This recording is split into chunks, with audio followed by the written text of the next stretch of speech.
우리는 지난주부터 구약의 구속사 설교를 시작했습니다. 이 구속사라고 하는 단어를 이제 계속 들을 거고, 여러분도 입으로 이제 이 구속사라는 단어를 반복해 보십시오. 구원의 역사, redemptive historical preaching through the Old Testament라고 표현하고, of the Old Testament라고 표현합니다. 구약의 구속사설. 우리가 구약 성경을 왜 읽어야 되느냐? 현대를 살아가는 우리가. 만약에 현대를 살아가는 우리가 성경을 왜 읽어야 되냐라고 표현한다면 요한계시록까지 성경을 읽을 필요가 없습니다. 그러나 창세기부터 요한계시록까지 예전이나 지금이나 앞으로 올 시대에도 이 말씀은 하나님의 말씀이라는 사실입니다.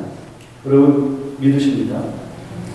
그 확실한 그 믿음 가운데 이것은 책이 아니고, 책의 종류이지만 책이 아니고 하나님의 말씀이다라는 그 관점으로 창세기도 오늘 나에게 말씀을 하시는 하나님의 말씀이고, 출애굽기도 나에게 주시는 말씀이다.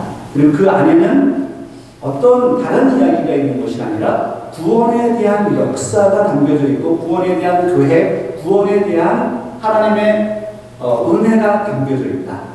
그 관점으로 성경을 모두 다 살펴볼 필요가 있고, 그런 관점을 가져야 됩니다. 그것이 구속사라고 하는 개념입니다.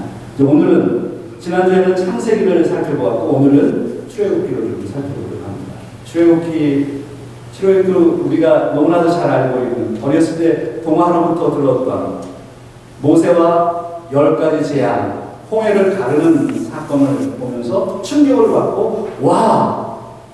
하나님이 이런 분이시구나 라고 하는 충격을 주었던 그러한 내용이 이 출애굽기에 담겨져 있습니다.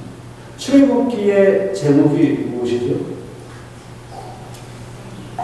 제가 잘못 질문했나요? 출애굽기의 제목이 뭐죠? 출애굽기네요. 그런데 원래 이건 한국어의 번역이죠. 한국어의 제목이죠. 원래 출애굽기의 히브리 말은 웨레 쉐모트라고 합니다. 한번 따라 해볼까요? 웨레 쉐모트. 히브리어의 첫 번째 있는 단어입니다.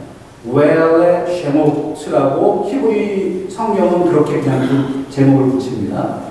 근데 이것을 히브리 언어를 헬라어로 번역한 성경이 70인역인데, 최초로 번역한 성경이, 이 70인역에는 엑소도스라고 하는 이 단어를 썼습니다. 우리가 눈치가 있죠. 이 엑소도스는 애굽에서 탈출한 사건을 가장 중요한 것으로 보고 붙였구나라는 것을 알습니다. 엑소도스. 그래서 영어 성경에는 바로 이 헬라어의 엑소도스를 그대로 번역해서 엑소더스라고 이렇게 표현을 했습니다. 출애굽한다는 거죠. 그 다음에 이것을 한문과 한글에서는 출애굽기라고 표현했습니다. 탈출, 애굽, 기록. 애굽에서 탈출한 사건의 기록한 성경, 이것을 출애굽기라고 부릅니다. 그래서 지금 우리 한글 성경에서는 출애굽기 이렇게 부르죠. 벨레 쉐모트라는 단어를 볼 필요가 있습니다. 출애굽기, 여러분 성경을 가지고 계신 분들은 1장 1절, 화면으로도 나올 건데요. 출애굽기 1장 1절에, 제가 아까 안 넣어드렸군요. 그러면 성경을 한번 보세요. 출애굽기 1장 1절에 그럼 같이 저랑 한번 읽어보도록 하겠습니다. 출애굽기 1장 1절을 같이 읽을까요? 야곱과 함께 각각 자기 가족을 데리고 애굽에 이른 이스라엘 아들들의 이름은 이러하니. 이게 출애굽기 1장 1절입니다. 창세기는 몇 장으로 구성되어 있죠? 50장으로 구성되어 있네요. 그럼 출애굽기는 몇 장으로 구성되어 있죠? 이거 뭐 끈들을 필요 없는 건데요. 네, 40장으로 되어 있습니다.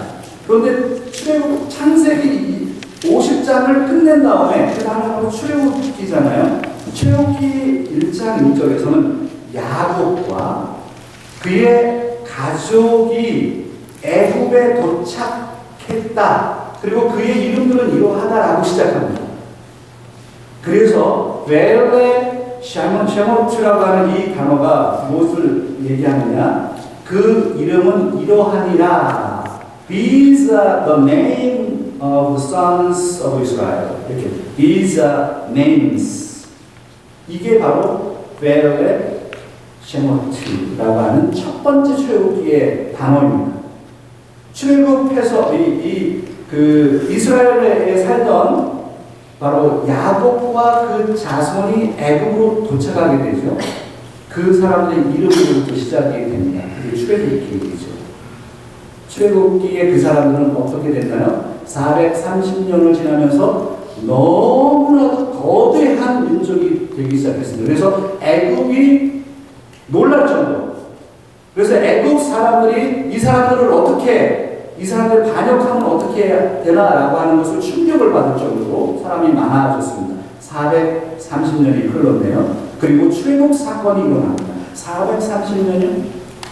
100년도 아니고 200년도 아니고 400년이요? 400년이 흐른 다음에 어떤 일이 발생이 되었나요? 그런 이야기가 이 출애굽기를 시작하게 합니다.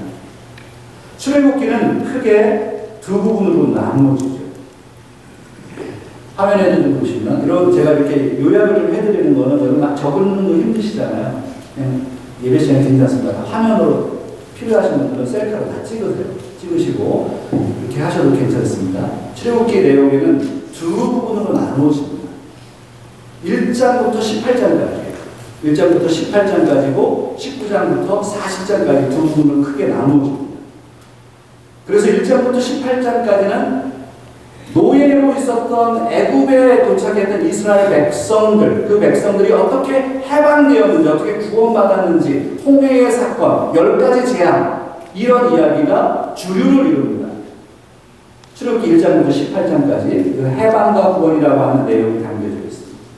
그리고 19장부터 40장까지는요, 그 유명한 오늘 본문이죠. 신의 산 언약이 담겨져 있고, 그리고 성막을 만드는 설계도가 주어지고, 그리고 그 우리가 금송아지 사건으로 인해서 언약이 파기되는 장면이 32장부터 34장까지 나오죠. 그리고 35장부터는 그 성막을 진짜 만드는 과정을 그리고 있습니다.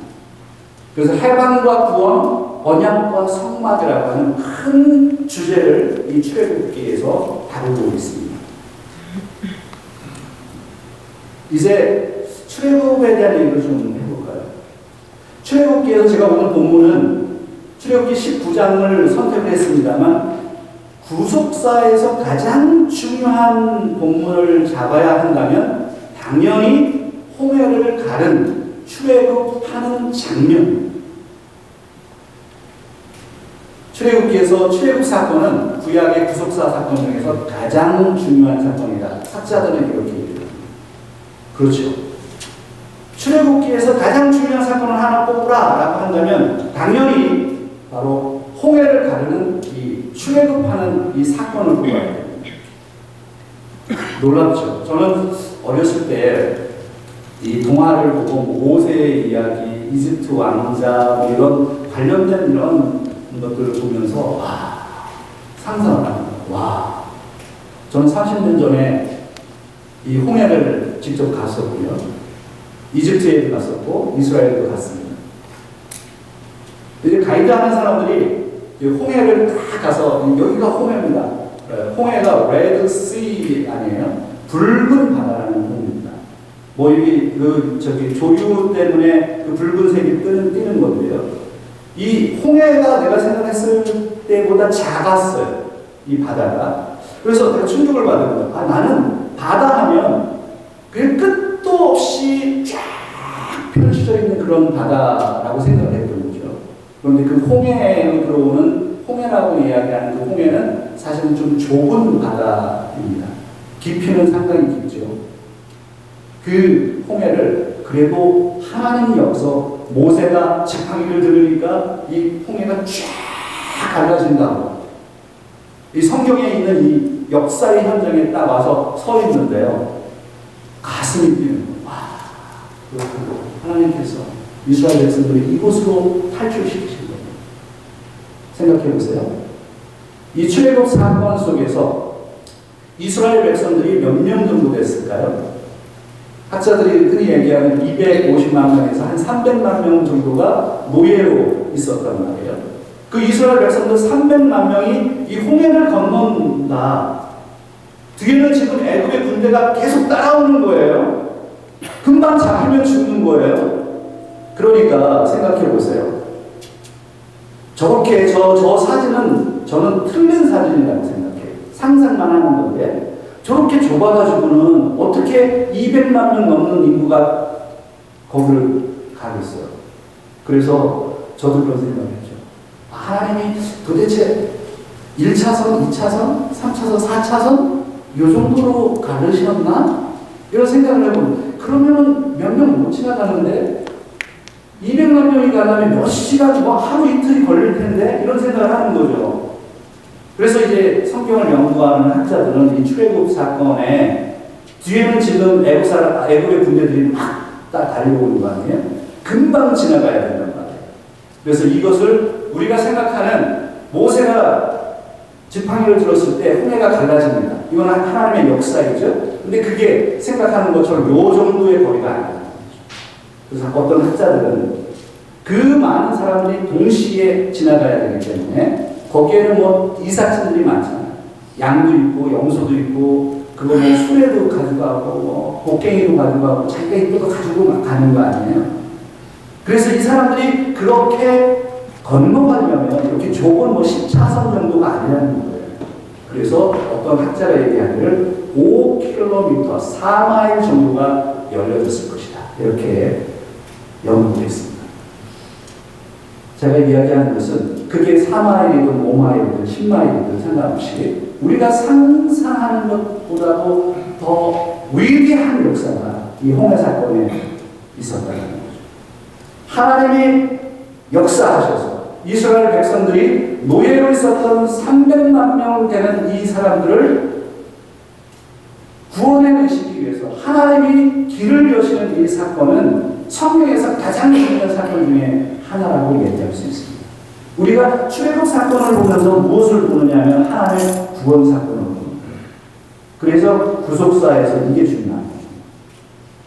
하나님께서 단순하게 바다를 여신 사건이 아니고 이스라엘 백성들을 구원한 사건이라는 거죠. 그래서 구원의 역사 때문에 중요한 겁니다. 우리가 이 출애굽 사건을 보면서 바로 지난주에 살펴봤던 창세기 3장의 죄와 절망 가운데 빠져있는 비극적인 인간들이 어떻게 구원을 받을 수 있느냐 하는 문제를 하나님이 풀어가신다는 거죠.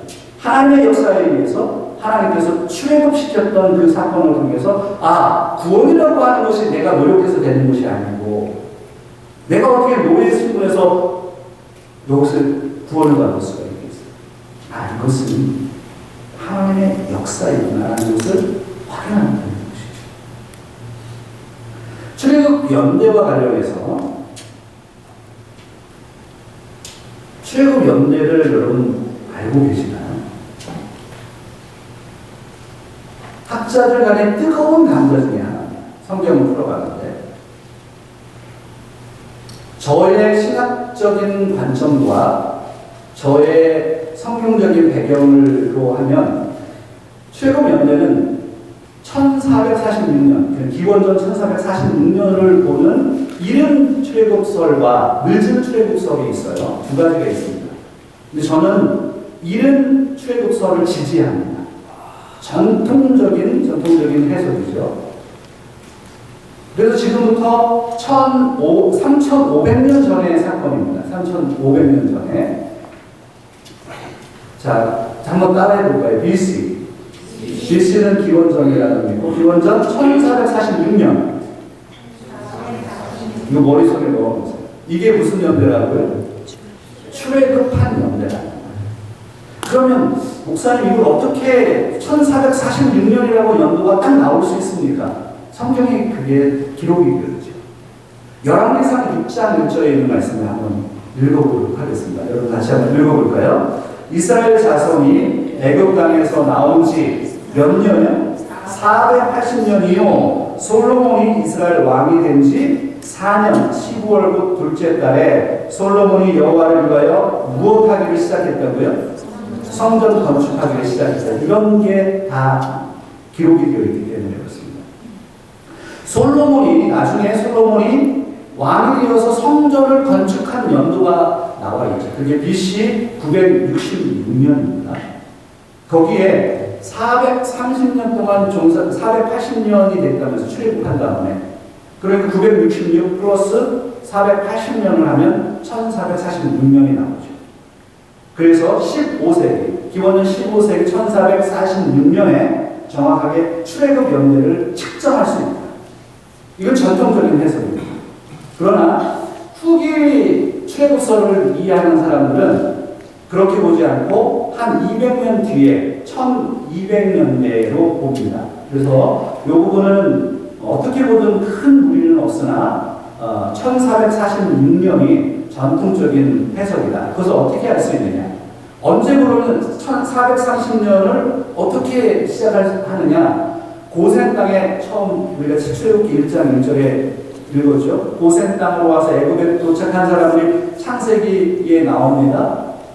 이스라엘 야곱과 그의 자손들이 고센 땅에 와서 정착하게 되죠. 그때가 BC 1876년경입니다. 그때부터 430년을 계산을 하면 1446년이 나오죠. 이런 계산들은 여러분들에게 아주 디베이트할 필요는 없는 겁니다. 이미 학문적으로 여러 가지로 정리가 되어 있습니다. 출애굽한 연대가 BC 1446년이다 라고 하는 것을 기억을 좀 해보시고요. 그러면 이집트 왕에 대한 이야기를 좀 해볼게요. 다음 화면 한번 보여주실까요? 이집트에 혹시 가고 싶은 분들 계십니까? 가신 분들 많지 않을 것 같고 가고 싶은 분들. 네, 안 가고 싶으세요? 네, 한통이 이루어진다 이런 말 있잖아요. 막 이럴 때만 손 드는 거야. 하나는 어떻게 보내실 줄 알아요? 가고 싶다. 이집트에 가면 우리가 잘 알고 있는 이 기자의 피라미드가 있죠. 이 피라미드, 저도 여기 가서 저 밑에 있는 동물은 낙타입니다. 낙타를 타고 이렇게 가서 구경하죠. 정말 거대합니다. 깜짝 놀랐어요.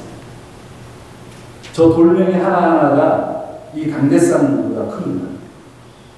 그러한 돌멩이를 잘라가지고 하나씩 맞춰가지고 저렇게 100m가 넘는 그 높이의 피라미드를 쌓은 거죠. 그럼 제가 한번 질문해 볼게요. 이 피라미드가 언제 만들어진 걸까요? 오늘 역사 시간이네요. 네. 세계 테마 기획, 역사 기획 이런 건가요? 우리 그냥 정확하게 모르니까 제가 기준을 한번 세워볼게요. 이것은 출애굽 후에 만들어진 것이다. 저는 틀린 답을 좋아하죠. 이건 출애굽 전에 만들어진 것이다. 제가 지금 3500년이 전에 1446년에 출애굽식이라고 했죠? 그러면 다시 하나 또 물어볼게요. 아브라함을 기준으로 모세보다 500년 전의 인물이 아브라함입니다. 아브라함 정도에 만들어졌을 것이다. BC 2000년경에 아브라함이 살았습니다. 그런데 지금부터 4000년 전의 인물이 아브라함입니다. 그럼 아브라함보다 전에 이것을 만들어졌을 것이다. 예, 그럴 줄 알았어요. 아브라함보다 그 전에 만들어졌습니다. 대단하죠. 지금부터 4000년 전이 아브라함 시대인데요. 아브라함보다 약 몇백 년 전, 1000년 전부터 애굽이라고 하는 나라, 이집트라고 하는 나라가 있었습니다. 이집트의 역사가 지금부터 5000년의 역사를 가지고 있습니다. 당대의 가장 강력한 국가였고 제국이었습니다. 그래서 이집트가 저 피라미드, 지금 쿠프의 피라미드를 보고 있는데 이 피라미드를 만든 때는 아브라함보다도 더 이른 시기에 만들어졌다. 그러니 당대의 이집트라고 하는 그 국가는 대단한 국가입니다. 저거는 오늘날도 만들 수가 없습니다. 그래서 이 신비라고 하잖아요. 어떻게 저걸 만들 수가 있느냐. 우리는 그걸 알죠. 노예들을 어마어마한 수백만 명의 노예들을 부려서 저걸 잘라내고 이동하고 저걸 쌓고 해서 그렇게 강력한 전제 제국이었기 때문에 저게 가능한 거지 오늘날은 할 수가 없어요. 이집트가 강력한 제국일 때 그때 요셉이 그곳으로 가서 살게 되고 이스라엘 백성들이 그곳에 정착합니다. 고센에. 그리고 거기서 얼마 동안은 요셉이 있을 동안은 괜찮았는데 요셉이 죽고 난 다음에 노예로 전락하게 되고 그래서 애굽의 왕이 바로라고 하죠. 바로들이 이 이스라엘 백성들을 노예로 부리기 시작했고 이런 노역들을 시킨 거예요. 물론 피라미드를 만든 건 아닙니다.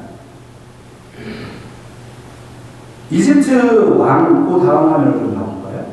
나중에 이집트를 한번 또 가보세요. 이집트의 바로 왕을 한번 보세요. 태양신을 믿습니다. 이집트인들은 그 태양신의 아들이 바로라고 생각합니다. 자신들을 신의 아들이라고 생각했고 그래서 많은 사람들이 경배를 하게 했고 이 사람들이 죽어서 다시 환생하는 걸 믿기 때문에 거대한 피라미드를 도둑맞지 않을 정도로 자기의 몸을 숨기는 거죠. 그 안에다가 다시 태어날 것이니까 환생할 거니까 그런 사상을 가지고 있었던 사람들이 이집트 사람들이었습니다.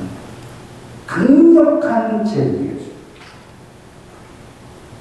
그래서 중왕국, 구왕국, 중왕국, 신왕국 시대를 거쳐서 33왕조를 구약의 3000년 동안 이집트는 그 역사를 가지고 있고 나중에 헬라 제국, 알렉산더의 헬라 제국과 로마에 멸망하게 되면서 나중에 같은 역사를 갖게 되죠. 지금 이집트를 가보면 이집트는 굉장히 낙후되어 있습니다. 예전 같지 않습니다. 아무튼 이 이집트 바로 이러한 강대국 속에 이스라엘 백성들이 노예로 살고 있었죠.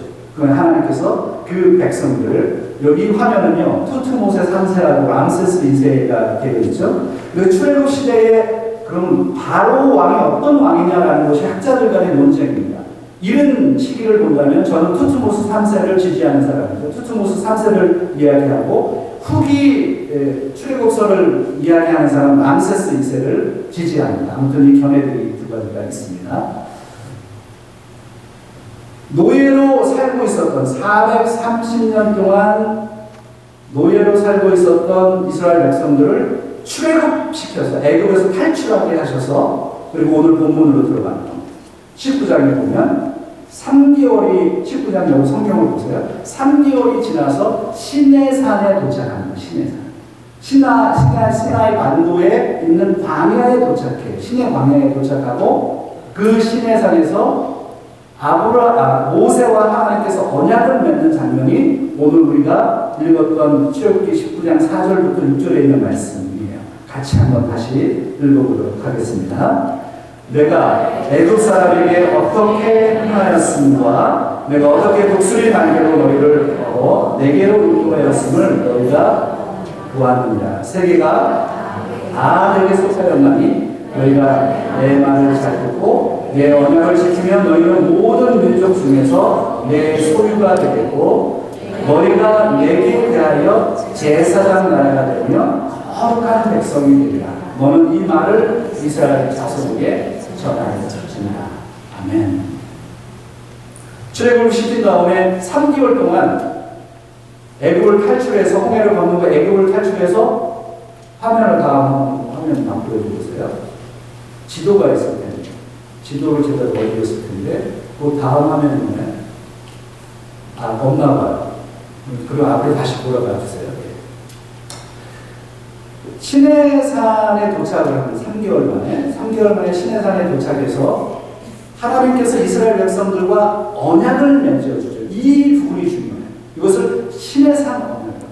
한번 같이 따라서 할까요? 시내산 언약. 그래서 The Covenant at Mount Sinai.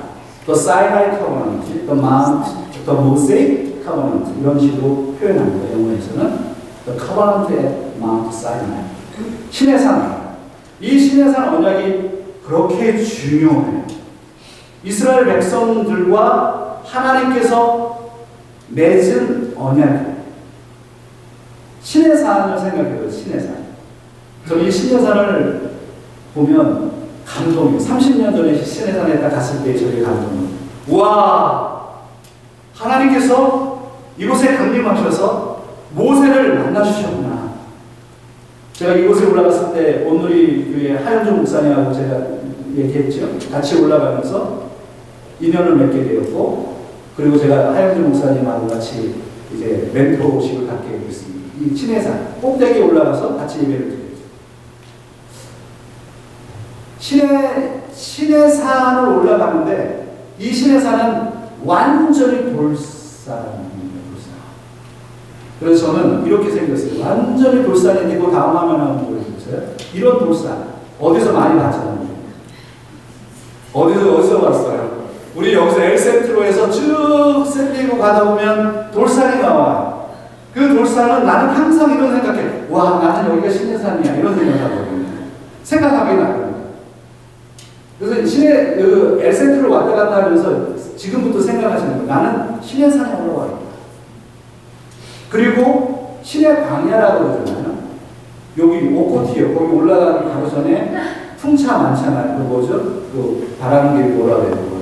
거기에 있는 광야죠. 그게 신의 광야와 비슷합니다. 완전히 사막 지역이에요. 그래서 어떤 분들이 얘기하잖아요. 엘센트로가 꼭 이스라엘 같다. 우리는 사해도 있잖아요. 쭉 올라가면은 소든시가 있잖아요. 그게 사해랑 또 비슷하게 생겼어요. 그래서 이렇게 생각하기 나름이거든요. 나는 이곳에 이스라엘, 여기가 그래서 예루살렘이야. 엘센트로가 예루살렘이야.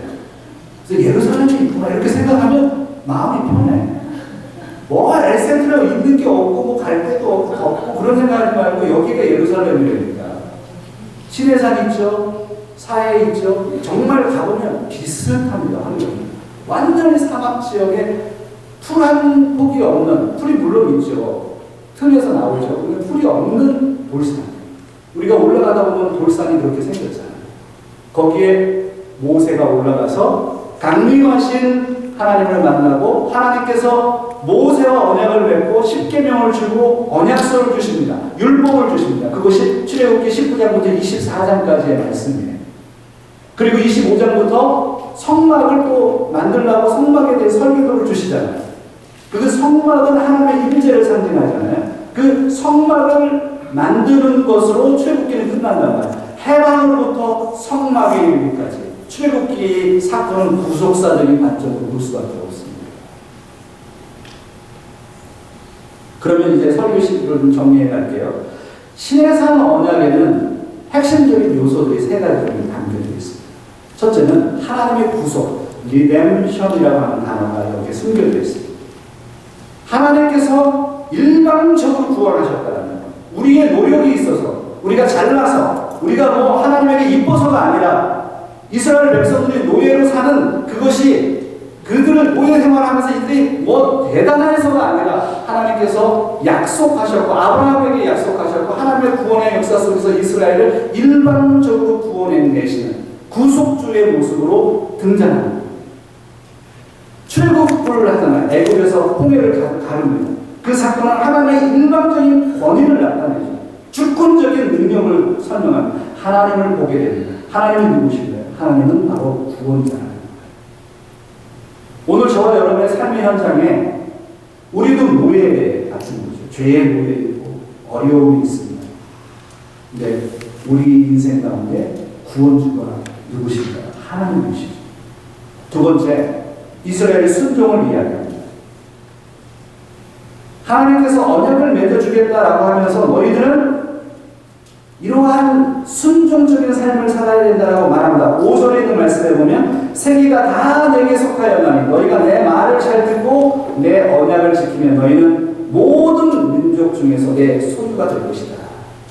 그래서 이스라엘 백성들이 순종할 것을 요구하시죠. 세 번째는요, 이 시내산 언약에서 이스라엘 백성들에게 아주 특별한 정체성을 주십니다. 그리고 사명을 주십니다.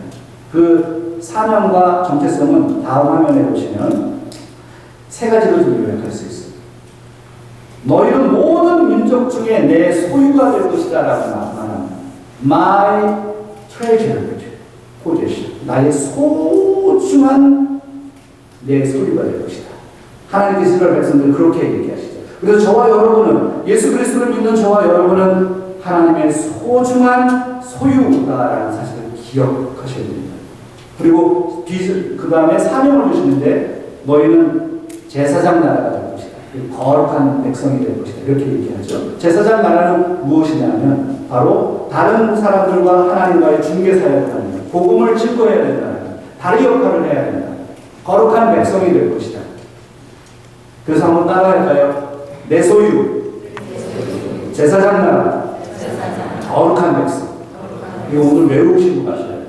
나의 신분은 출애굽기를 통해서 이스라엘 백성과 오늘 예수 그리스도를 믿는 저와 여러분은 이 세 가지 신분을 가지고 있습니다. 하나님의 소유다. 나는 하나님의 소유다. 나는 더 이상 노예가 아니다. 나는 더 이상 종이 아니다. 여러분 한번 따라할까요? 나는 더 이상 종이 아니다. 그래요.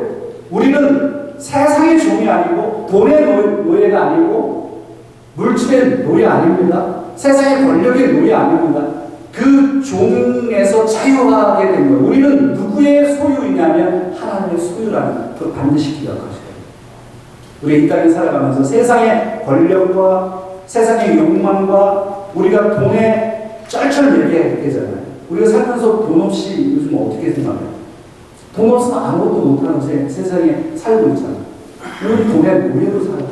돈을 벌어야 되고 그래서 우리 아침 일찍 나가서 저녁 늦게 해도 돈이 벌리지 않고 모아지지 않고 아무리 뭘 투자를 하려고 뭐가 안 되고 사업이 안 되고 비즈니스가 잘 안 되면서 우리는 계속해서 내 영혼이 침체되는. 근데 그렇게 하지 말아요.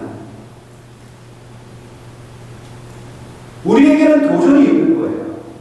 그러나 우리가 기억해야 될 게 무엇이냐면 하나님이 홍해를 가른 구원의 역사는 놀라운 역사인 거예요. 어떻게 돈으로 홍해를 가를 수가 있어요? 그러니까 우리가 오늘 이 본문을 통해서 내가 하나님께 속해 있고 나는 바로 제사장 나라고 거룩한 하나님의 백성이라고 하는 확실한 그 믿음이 오늘 우리에게 필요합니다.